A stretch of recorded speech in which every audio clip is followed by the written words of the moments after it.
set? Cool. Yeah.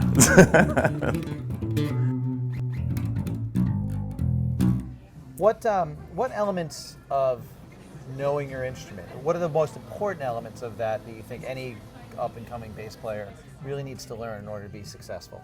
Here's what I think about the up-and-coming bass players, about what to, and I say this in my clinics, and not that you don't have to come in my clinics. Come if you want, they're free. I say this, there's a lot of people and players that are gurus, and there is even some clinicians out there that intimidate the young player out of playing. And almost intimidate him and scare him with all the damn, I almost cursed just now, because I get crazy about this.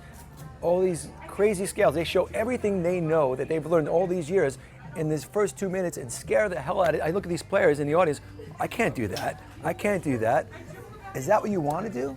Because you're scaring them out of playing. I want, in my clinics, and my thing is, my plight is in this world, is to get that young player to pick up a guitar or bass or any instrument for that matter and just try their first note. So that is our next generation. That's because I was lucky enough to do that. I want to pass it forward. I want to pay it forward. And so when I see people overdoing it and trying to and feeding their own ego, I want to do the one A note and say A, and then go to the B and C. I want to do slowly. I want to make you feel it. And I want to get you to that next level. That's what it's about starting slow and building it. And so you feel confident with it. I don't want to overplay. Everybody knows scales. You want to use scales? Go to YouTube, right? You can learn any scale you want, right? But I'm not going to teach you that. I want you to just get comfortable. It's really about being comfortable. I think that sometimes people don't have the right expectations when they're trying to make heavier music, whether it's metal or prog. And what are some of the tricks that you guys have come up with to really make sure that the harmonic content of what you're playing still gets across? I mean, it could get loud, it could get really loud, but I think that with Anthrax recordings, you can still hear what chord is going on. You can still hear the harmonic progression in the bass line. So do you guys is it your rig? Is it just careful planning? Well, I like to say this. First off, if you don't have it inside of you, like the gut, that fire, that will make you get it sonically afterward, because it's all about starting here. Because if you don't have that fire to get that sound, you're not going to chase that sound, the right sound that's going to get out sonically. So you could separate the drums from the bass to the guitar. It really has to be separated. Because, I mean, in my band, I have Charlie Benetti, who's one of the best drummers in the world.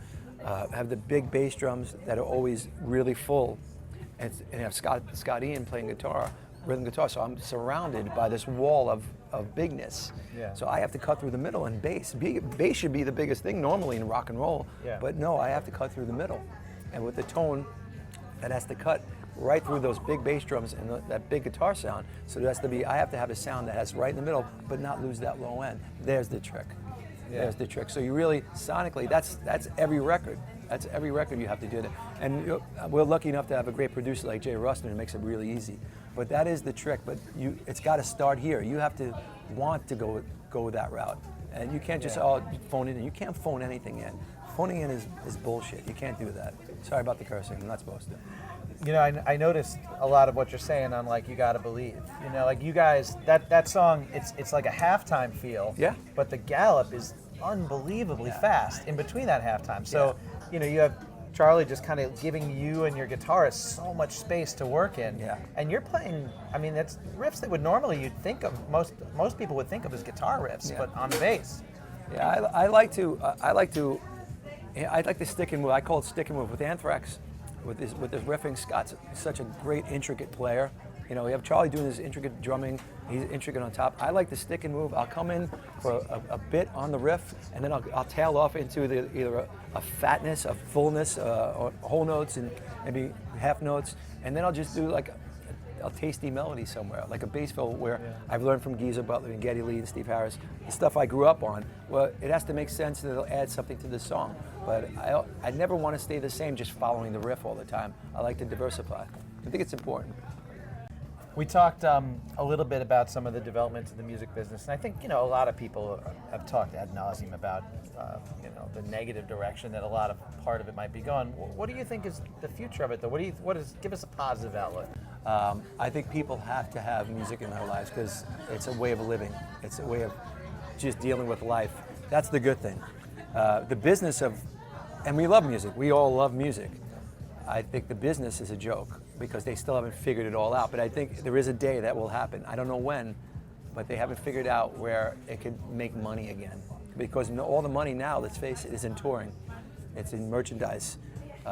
If record sales aren't where it's at right now, unfortunately. You can do a certain amount of record sales, but let's face it, that's not, with illegal downloading, and I hate to even harp on this subject because it's so played out. It is what it is, it's out there. I mean, even our record got leaked when it first came out, and before it came out, which makes you sick because you break your ass for a year and a half to write as good as a record you can come out with, and all of a sudden some fool lets it go on the internet and it's out there before it even has a chance to come out, and that breaks your heart. Yeah. But at the end of the day, the true fans will always buy that record and support the band, because I'm a true fan of the bands I love, and I love music and I want to see it succeed. But I don't know when it'll happen, but it will figure itself out. And then you have streaming services. I think that will come where they're paying the artists more because it's starting to happen. It'll come to the point where the artists are getting their fair share. It has to. Yeah.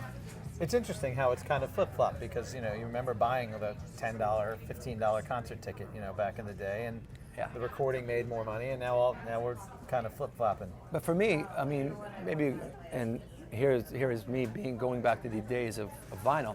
I still think, and even CDs, let's face it, I think people are missing the experience of buying a record. I think there's something very, we want to call it romantic, or just very, it's a home feeling. It's an emotion where you open the packaging. I remember Kiss, a live one, opening that up. I remember opening the record and then opening it up and putting it on the vinyl, and listening to it. You wanted the best. I looked at the pictures. I said, "Oh my God!" And it was an event in my room. And it hit all the senses. You touching something, smelling something. I was living that. Yeah. It was in my own little world. But I think because everything's just a button now, it's just a button. There's no experience, and I feel bad for the people of today that don't have that. I've never seen that, where that could really bring this whole new vibe to music. It really could, and if they could relive that a little bit. Give us a rundown of your touring rig right now. Pretty easy. I'm simple. I believe, if you guys don't know what I do, I play in this band, Anthrax, and I use the LH1000 and the 8x. Right now I have the 8x10s. We're going to slowly go to the high drive 4x10s. I think they're going to get me some, which I just checked out, just so you guys know, the 4x10s are awesome. So I'm not just saying that. I just before this thing that we're doing right now, I just was in a little room playing very loud.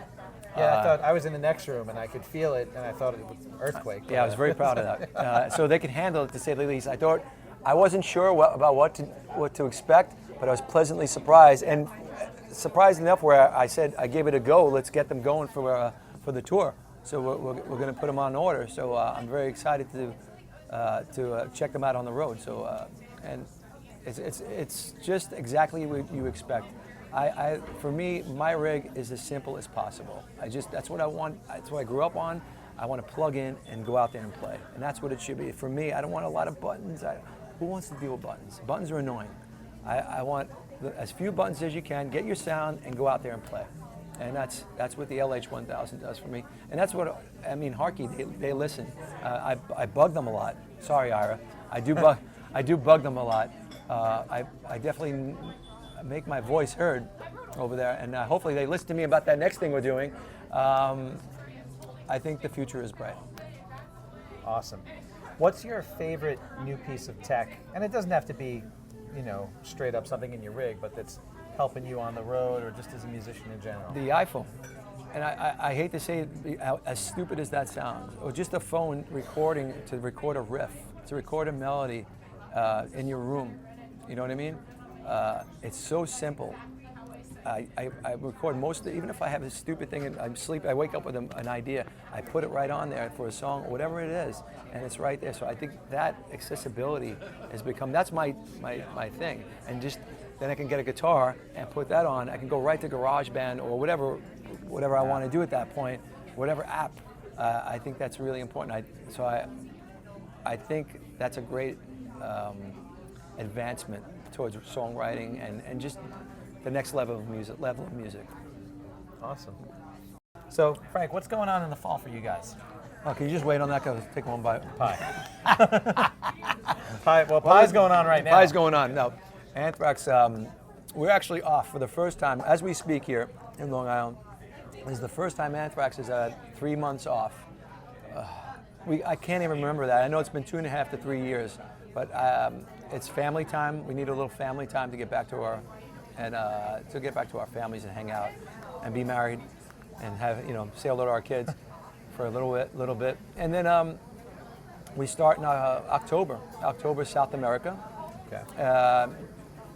I think it's like 3 or 4 weeks, whatever it is. It'll be great. It's gonna be fun.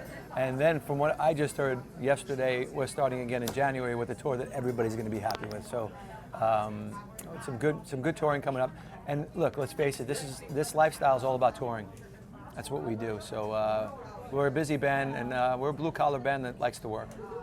Well, we want to do a big shout out to the Bayshore Bean for letting us film here and providing us with some delicious eats. Who made this? Right? Hope This you is guys good. are seeing the pie slowly disappear as yeah. we go through. I can't curse. Sorry about that. Anything beep else? that? Anything else? Do you want to get out there? No, I just look. Players, young and old, a step at a time. Don't make them over talk you. Not too many knobs. Plug in and play.